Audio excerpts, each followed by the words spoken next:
to come to your house and worship you, Father. Lord, I ask Him. That's my prayer, that each and every one of us this morning come to worship you, Father. Lord, because you're worthy of all of our worship, our honor. Lord, I just pray that you'll come down and you'll meet with us this morning, Father, Lord, and we can walk out, Lord, we can say that we've never seen it in this fashion. Father, I love you this morning. I thank you. All this I ask in Jesus' name I pray. Amen and amen. While she's taking the kids out, if you will go ahead and take your Bibles and turn to 2 Kings, chapter number 18. 2 Kings, chapter number 18, and then put your finger there, and then also mark it at chapter number 20. I'm going to try my best to preach about a 6-sermon message this morning in a matter of 35 minutes, so y'all can get out of here and get to the restaurant on time. But so y'all be in prayer that I'll get that done. If not, we'll break it down and I'll do a 2 or 3 part series on this message this morning. Right quick before I get any further, let me know by a show of hands, and if we let me know by a show of hands, how many of y'all would like to have a fellowship dinner after church next Sunday after baptism? All right, it's a no-go. Ain't enough people raise their hand to support it unless the ones who raise their hand wants to cook enough to feed everybody, because next Sunday morning is baptism, so I'm expecting a large crowd for ones coming in to be baptized. And so we're looking, I'm averaging, let me see, last Sunday, this Sunday, we'll have our big crowd next Sunday, because the ones that ain't been here the last 2 Sundays will be here next Sunday to join y'all. So we'll have our big crowd next Sunday, plus all the visitors will be here next Sunday. So I'm looking for around 100 people, and I don't believe 3 families can cook for, they could, but I don't believe 3 families want to cook for 100 people next Sunday. So it was just a brain idea that I had this morning. Thank y'all. It's all right, I understand. It's short notice that we won't have it, but I was wanting to do it. I was thinking about it this morning, wanting to celebrate their new life, their new beginning. I mean, what better way than have a fellowship than to support the ones that are being baptized? But that's okay. We'll support you in some other way, and we'll go that. But this morning, I'm glad I had the message that God gave me this morning. I'm thrilled by the response. You say, preacher, what do you mean? You'll understand what I'm about to mean while I said I'm thrilled with the response by the message that God's given me. And also, look in your bulletin. If you are a Sunday school teacher, please read that note that was put in the bulletin this morning, because we had a incident this morning where I didn't have no Sunday school teachers. I had Miss Hilda, which is our preschool teacher, was the only Sunday school teacher here besides Mr. Johnny, teaching the adults this morning. Thank God for Ryan and Coley. They stepped up and spurred the moment and filled in for the youth teachers and stuff. Brothers, thank y'all for doing that. Coley, I know you're not even a member here, got put on the spot singing and then teaching, but thank you for that. Over here in 2 Kings chapter 18, we see the story of King Hezekiah. And if you notice and do your study over in Chronicles, it lays it out a little bit better than what it does here in 2 Kings of the story of Hezekiah. But if you do your looking and your studying on the kings of Judah, Hezekiah was the 13th king. And when it got to Hezekiah, Hezekiah went into a mess. I'm talking about it was awful. The other 12 kings, 1 or 2 of them started off doing right, and then they quit, and then the other ones just worshiped Baal from the beginning. They worshiped idols. I mean, they was just doing things that they shouldn't have been doing in the position of a king. And Hezekiah came along and he said, all right, something's got to be done.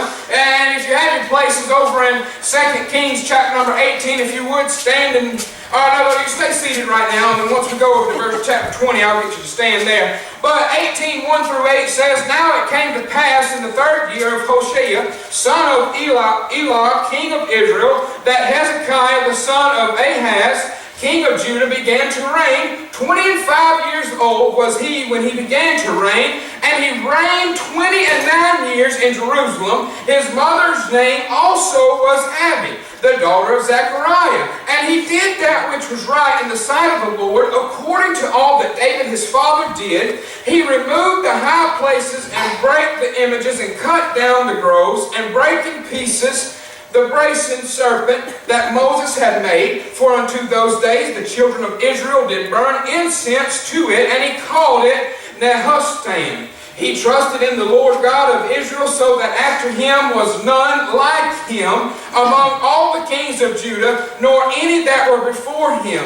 For he clave to the Lord, and departed not from following him, but kept his commandments which the Lord commanded Moses. And the Lord was with him, and he prospered wheresoever he went forth. And he rebelled against the king of Assyria, and served him not. He smote the Philistines even unto Gaza, and the borders thereof, from the tower of the watchman to the fenced city. If you would, chapter 20, verse number 1, go ahead and stand for the reverence of the reading of God's word. Chapter number 20, and verse number 1 says, In those days was Hezekiah sick unto death, and the prophet Isaiah the son of Amoz came to him and said unto him, Thus saith the Lord, Set thine house in order, for thou shalt die and not live.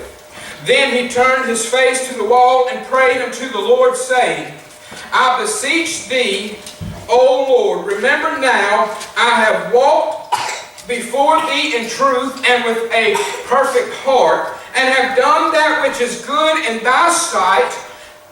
And Hezekiah wept sore. And it came to pass before Isaiah was gone out into the middle court, that the word of the Lord came to him, saying, Turn again and tell Hezekiah, the captain of my people, Thus saith the Lord, the God of David thy father, I have heard thy prayer, I have seen thy tears. Behold, I will heal thee. On the third day thou shalt go up into the house of the Lord, and I will add unto the days 15 years, and I will deliver thee and this city out of the hand of the king of Assyria, and I will defend the city for my own sake and for my servant David's sake. With God being my helper this morning, I want to preach on this thought. You know, we're preaching on Are You Ready? I want to preach on this. Are you ready for a great move? Are you ready for a great move? Father, we come to you once again. Lord, we thank you for the blessed reading of your word, Father. Lord, I pray this morning, Lord, that you'll anoint the lips, the words that come out of my mouth this morning into the hearts of the people that's here. Lord, I pray that it will find a lodging place in someone's heart and their life, Lord, that we can live better to you, Father. Lord, as we look into the message a little more, Father, Lord, that we can apply it to not only our lives personally, Lord, but we can apply it to our church corporately, Father. Lord, I ask that you'll touch. Lord, be with the hearts of the ones that's here. You know them, Father. Lord, save the one that's nearest hell and reclaim the backslidden. All this I ask. In Jesus' name I pray. Amen and amen. You may be seated. I want to start. There's a lot happens between chapter 18 and chapter number 20. And just to give a little bit of background right quick of the things that happened, Hezekiah defeats Assyria. He defeats all that. And Hezekiah comes in and he starts making a lot of changes. You know, people don't like change. Now, I mean, you know how I know they don't like change? It's because when they sat there with their arms crossed and the lips puffed out and they puffed up like old blowfish, they don't like change. They'll smile and they just nod their head, or that's how they'll do it. They'll frown and nod their head, and they don't like change. Well, Hezekiah came in and he made all these changes. And the title of my message, Are You Ready for a Great Move? What do I mean, are you ready for a great move? Let's look at chapter 18. Let's go down to, let me say this. Notice that Hezekiah was only 25 years old when he started reigning in Judea. I didn't realize that, but I was 27 when I came to Congaree. So, and I wouldn't say reigning, Congaree, pastoring, leading, shepherding Congaree when I came over here. And I just find that's just something with me. And it has nothing to do with my message. And he reigned for 29 years. 29 years. 25 years old. You do the math on it. He was what, 59 when he got done? Yeah, 59 when he got done. Excuse me, 64 when he got done.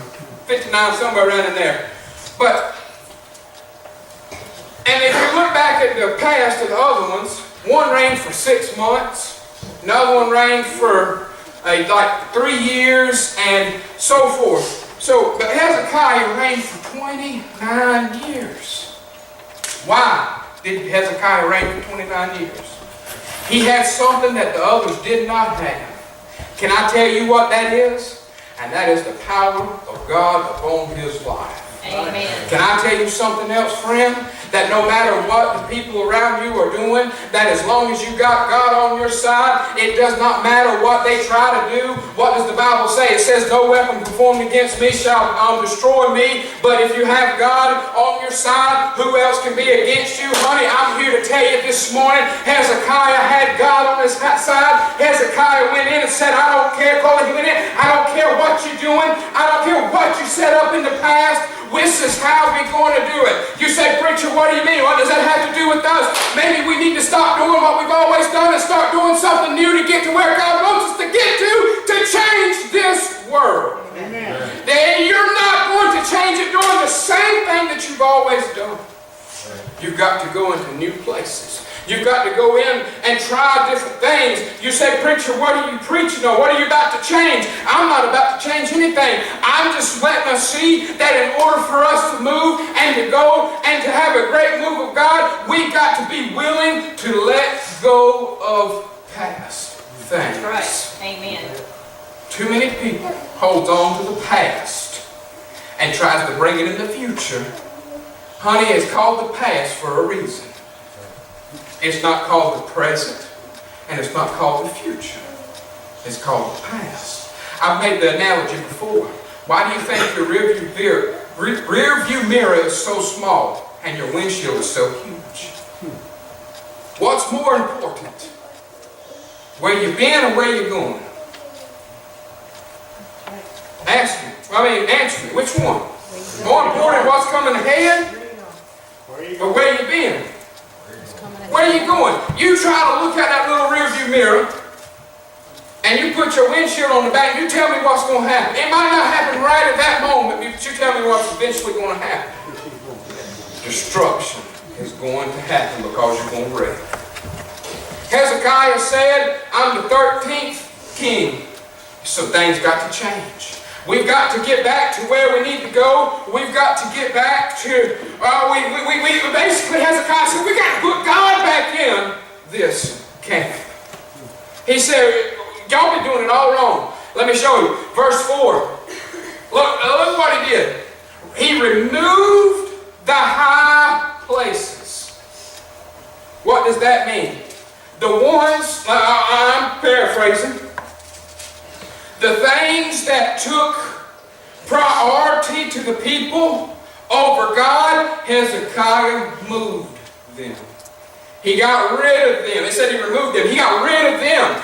And he goes on, it says that he brake the images and cut down the groves. When it says he brake the images, that means the paintings and the idols that the past kings had built, he broke them. He tore them all down. He said, no, you're not going to worship any of this. You're going to throw it out and we're getting rid of it. And then it goes on and it says, and he cut down the groves. What does that mean? He didn't care about no wine or he didn't care about no great vineyard or nothing. Cut it all down. It's taking your focus off of God. Let's get rid of it. Anything that stood in the way of them worshiping God, Hezekiah said, move it. Let me ask you, are you really ready for a great move of God? What's standing in your way from worshiping God? What is standing in your way? What do you prioritize that's more important in your life than worshiping God? Hezekiah didn't care about what everybody else had done. He didn't care about what everybody else had said. He said, no, we got to go. He said he'd break it in pieces the brazen serpent that Moses had made. For unto those days the children of Israel did burn incense to it, and he called it Nehushtan. He trusted in the Lord God of Israel, so that after him was none like him. Can I tell you something? And no, it don't sound prideful. And if you think it's prideful, then you need to pray. What was David's prayer? David was what? David was a man after God's own heart. Can I say something to you this morning? Are you ready?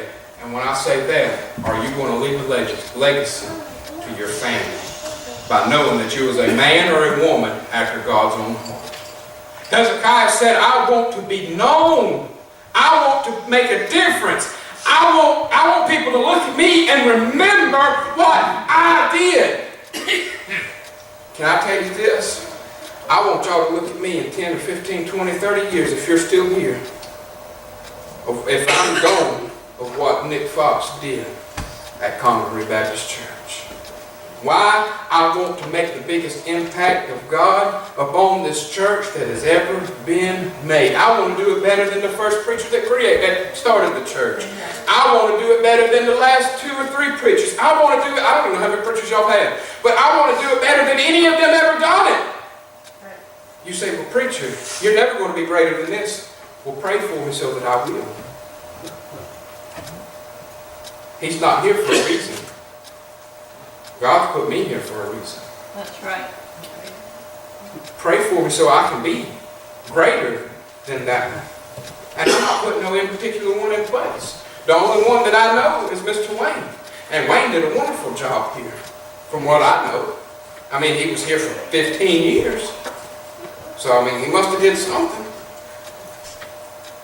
But Hezekiah said, I want to be remembered. I not like none other. And it goes on, it says, among all, or for he clave to the Lord. Why did Hezekiah tear all that stuff down? Why did Hezekiah get to where he was at? Notice the first few words of verse 6.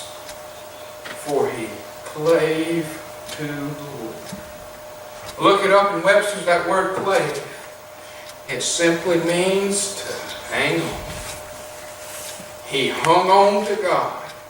He hung on to the promises that God had showed him. He had been there. He had seen the past and the things that happened. He had been there when God brought the children of Israel through, and he had been there, and he knew what the power of God was, and he has experienced. Honey, have you ever experienced the power of God? If so, you know what it's like. Then why are you not wanting it now? Why are you not still chasing and holding on to God? You cannot do it by yourself. If you think you can, you need to come and get the help. The psalmist said, my help cometh from the hills, which is from God, and you need to come and receive that help, because if you think you can do it on your own, you cannot do it on your own. Hezekiah clave to God. That's why he made the changes that he did. Amen. You know what? I'm going to hold on to God no matter where I'm at. And guess what? Good or bad, God's going to bring me through. It don't matter where I'm at, what I'm doing. God's going to bring me through. God's blessed me for 33 years. God's going to continue to bless me until I leave this walk of life. Why did he prosper? Look at verse 7. And the Lord was with him. That's why Hezekiah prospered. He held on to God, and God was with him. You say, preacher, what do you mean? It's that simple. Hold on to God. It might not be a bed of roses. You might not have a bank account as big as the state. But guess what? Life's going to be good with God. If you got God on your side, who can be against you? If you got God, who's going to give you more peace than that God can give you? Hezekiah showed that things needed to be changed. He needed to make some changes in order to get to where he needed to get to. What did he need to get to? He wanted to restore the temple. He wanted to rebuild the city. He wanted the people to get back to God, to where they was founded, and depend upon him. And Hezekiah, the only way he could do that was to make some changes. So it's time that we make changes. You say, well, preacher, what kind of changes are you talking about? Look at your personal life. What kind of changes needs to be made? It don't take no rocket scientist. Let me tell you something. If you got to hide to do something, let me say hide, because some things ain't none of people's business, and they just want to get up in your business. So I wouldn't say hide, because assumptions, people make all types of assumptions and all this and assume and all that. But I'll put it this way. If you have any thought of it being wrong, then you don't need to do it. That's right. Then it's wrong. You say, preacher, well, somebody else might make you think it's wrong. Okay, if somebody else, is it one person or is it a majority of people? And when I say that, I'm talking about Christians. So, are you really ready for a great move? Are you ready to get rid of the traditions and the things that's kept us down, that's keeping us down, and move forward for God? Are you ready to go to that? Are you ready to cleave only to God and to hold on to God and for God to have complete control and power over your life? Verse 7 says, for God was with him, or the Lord was with him, and he prospered whithersoever he went forth. And he rebelled against the king of Assyria and served him not. He smote the Philistines even into Gaza and the borders thereof, from the tower of the watchman to the fenced city. What did we talk about Wednesday night I think it was Wednesday night, about being a watchman. What was the watchman's job? It was to look out for when the attacks was coming. But guess what? Hezekiah, because he had God, because he was holding on to God, went in and he wiped all them people out. They didn't even know it had happened. He wiped them out completely. He destroyed the Philistines because of that. Because he had God. We look and how can I say it?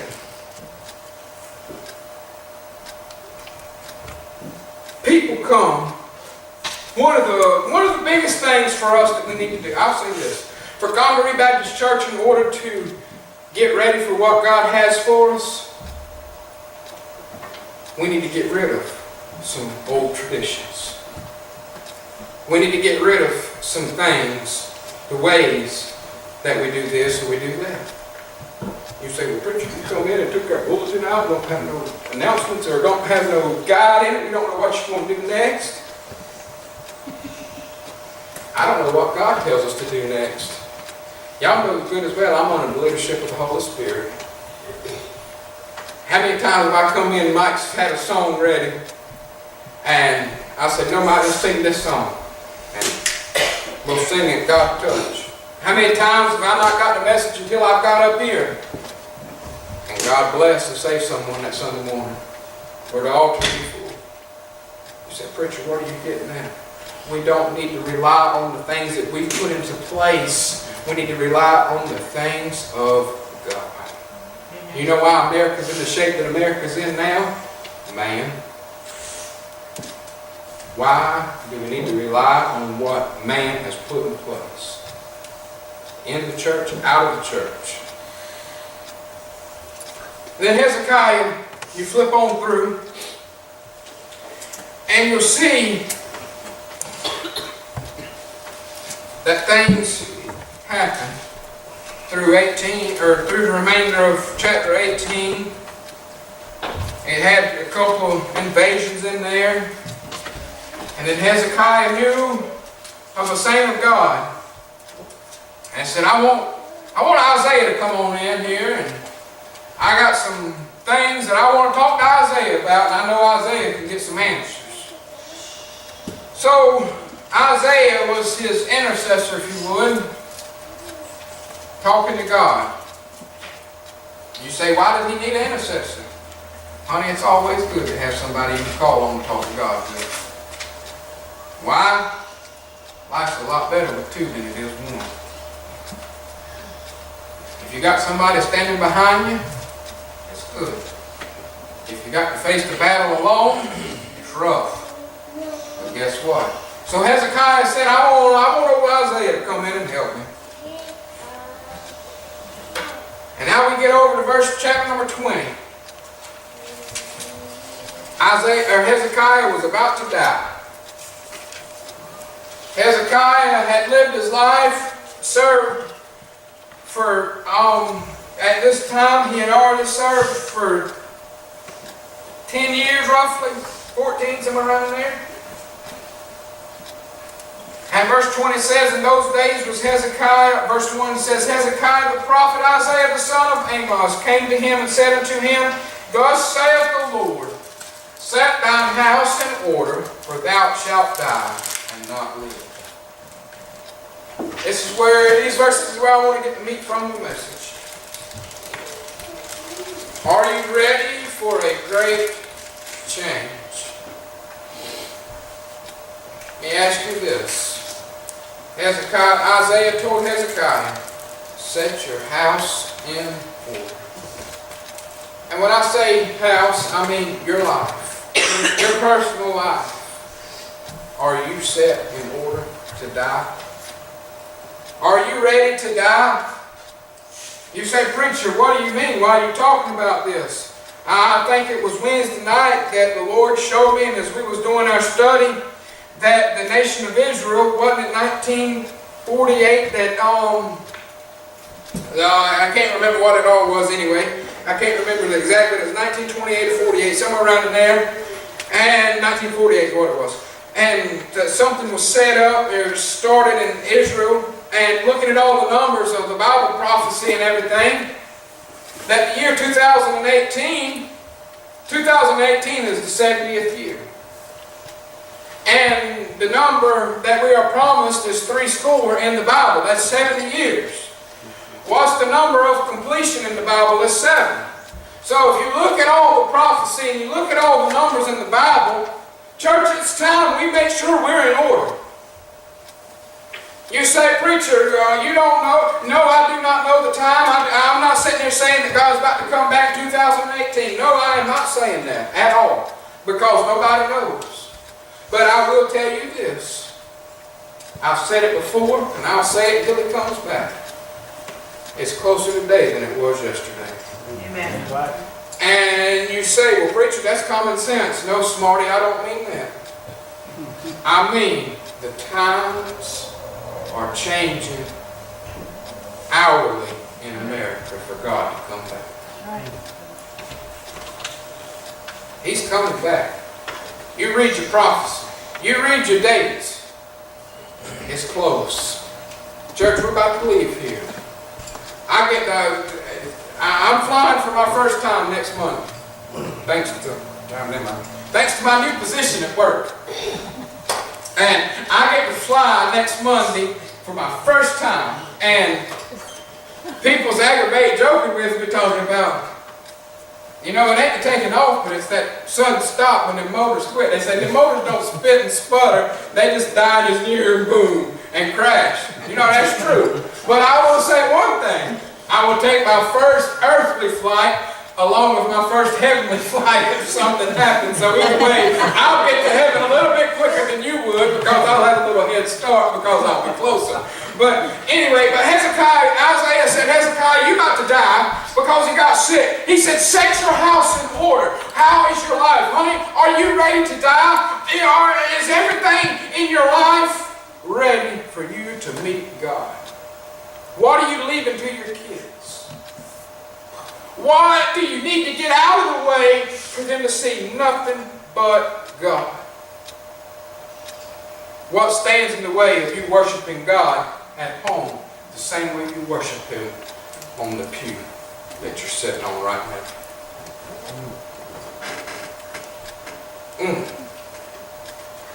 Can I tell you what it is? Let's read over. Flip over to chapter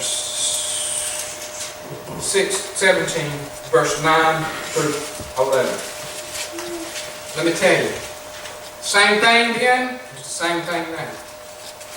And the children of Israel did secretly those things that were not right against the Lord their God, and they built them high places in all their cities, from the tower of the watchman to the fenced city. And they set them up images and groves in every high hill and under every green tree. And there they burnt incense in all the high places. Listen to this. As did the heathen whom the Lord carried away before them, and wrought wicked things to provoke the Lord to anger. For they served idols, whereof the Lord had said unto them, Ye shall not do this thing. What am I trying to say? The things of the world are not the things of God. The things the world finds pleasure in is not the things that a Christian should find pleasure in. You say, preacher, what do you mean? Ain't no one of y'all in here don't. You know exactly what I mean. It don't take a rocket scientist to figure out what I mean. Those things that you think's all right to do,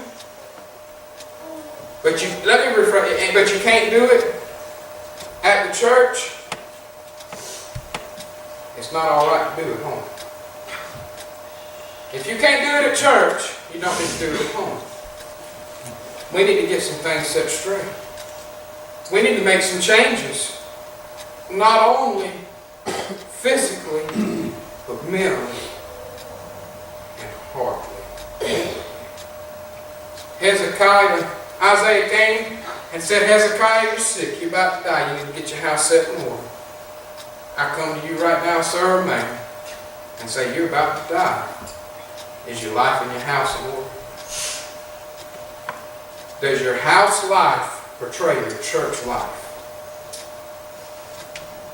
Or does your church life portray your house life? Is it in order? Are you ready for a great change? And that can mean, are you ready for a great change and a great revival to happen here for what God has for us on this earth? Or are you ready for the great change from heaven, or from earth to heaven? Because either way, you're going to be changed, one way or the other. Are you ready for the change that God has, that God has intended for us to have? Notice right quick, let me get done. Verse 2 says, Then he turned his face to the wall, and he prayed unto the Lord, saying, I beseech thee, O Lord, remember before in truth and with a perfect heart, and have done that which is good in thy sight. And Hezekiah wept sore. I'm going to go ahead and I'm going to paraphrase the rest of this for the sake of time. First, we've seen that Hezekiah made the changes. Why? Because he held on to God. We've seen secondly that he was able to continue to do that because what did verse 7 of 18 say? Because God was with him. Let's flip on over to verse number 20, or chapter number 20, starting verse number 3. Yeah, number 3. The first few words, it says, I beseech thee, O Lord. Hezekiah knew that the thing, Isaiah came and said, you're about to die. Hezekiah knew that, said, no, God, remember all these things that I've done. Remember how I lived for thee perfectly. Remember how I changed all this for the people to come back to you and try to lead and do all the things that you need me to do. God, you surely can't be done with me. And he turned to the wall, and then he goes on and says he wept sore. That word, I beseech thee, O Lord, that means he begged. You look in verse number 2. It said he prayed. How did he make it through? When he got to where he thought he was about to die, he turned to God. He started off holding on to God. He continued with God being all over him. And in the end, he was still praying to God. You feel like you're about to fall in. You feel like you're about to give up. You feel like you're about to die and don't know where you're going to turn to and don't know how you're going to get through what you're about to face or what's laying ahead. Honey, can I tell you to do the same thing that Hezekiah did? And God will show you the answers and give you the intentions of your life. He will show you and guide you and lead you and direct you, but you've got to come to Him in prayer. And weep for Him. You say, preacher, I ain't going to cry. Honey, when the power of God gets upon your life, it might not be tears of sadness.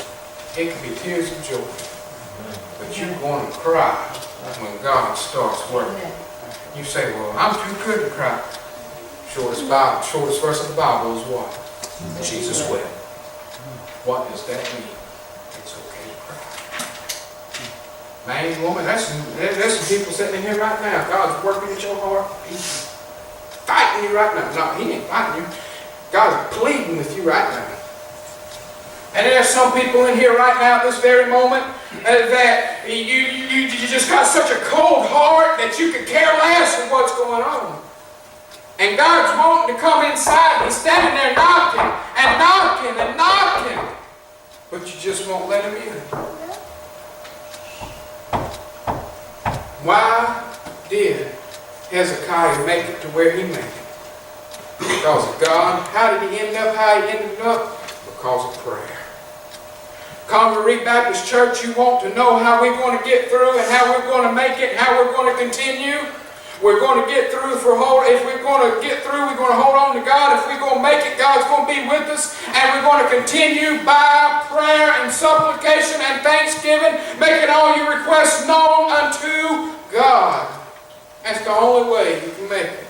Christian, you know how you're going to make it through this life? Hold on to God, have the power of God on you, and pray every step of the way. But God's not done with you. And when He's done with you, He'll carry you home. And guess what? Your legacy that you left behind, that man or that woman was a child of God. Had the power of God upon their life, and they was a praying person. Do you have that legacy? Are you ready for a change? Are you ready for the next place in your life? Verse 4, something started happening when he started praying. Verse 3, he was begging and praying, and he was just saying, God, I need you. You got a lost one. He needs to be saved this morning. When's the last time you begged God? You got a problem in your life that needs to be changed. When's the last time you begged God? Church, when's the last time you got on your knees at this altar for God to move greatly and mightily inside of this church? You've got to beg and plead with God for God to move. God don't save us for us to sit there and do nothing. The least we could do is ask Him and beg for Him in front of people and show our dependency upon God. Verse number 5, it says, turn again. God told Isaiah, said, you know what? I can't let him go just yet. And He said, turn unto Hezekiah and tell him that he's going to live 15 more years. Why? Because he heard his prayer. You want things to change? You want things to happen, sir? You want things to happen, ma'am? Pray. Talk to God. Things will change. Guess what? They ain't going to change if you try to do it on your own. You say, well, I do just a mighty fine job. How holy and righteous is the things that you do on your own without God in the end? They're not. Without God, nothing is possible. He's my full strength. He's my full everything. In God alone do I trust. Verse number 6, it says, and I will add 15 days, and I will deliver thee, or 15 years, and I will deliver thee and the city out of the hand of the king of Assyria. And I will defend the city for my own sake and for my servant's sake. Right quick and close. 2 Chronicles 32, verse 7 and verse 8.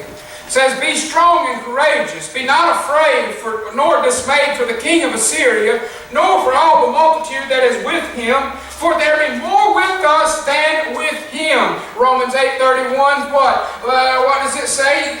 Let me make sure I get it correctly. What shall we then say to these things? If God be for us, who can be against us? Verse number 8 of 2 Chronicles 32, it says, with him is an arm of flesh, but with us is the Lord our God to help us and to fight our battles. What does that mean? That, honey, if you depend upon God, if you have God upon your life, God's going to fight your battles for you. And guess what's going to be the outcome that when you let God fight your battles? Victory every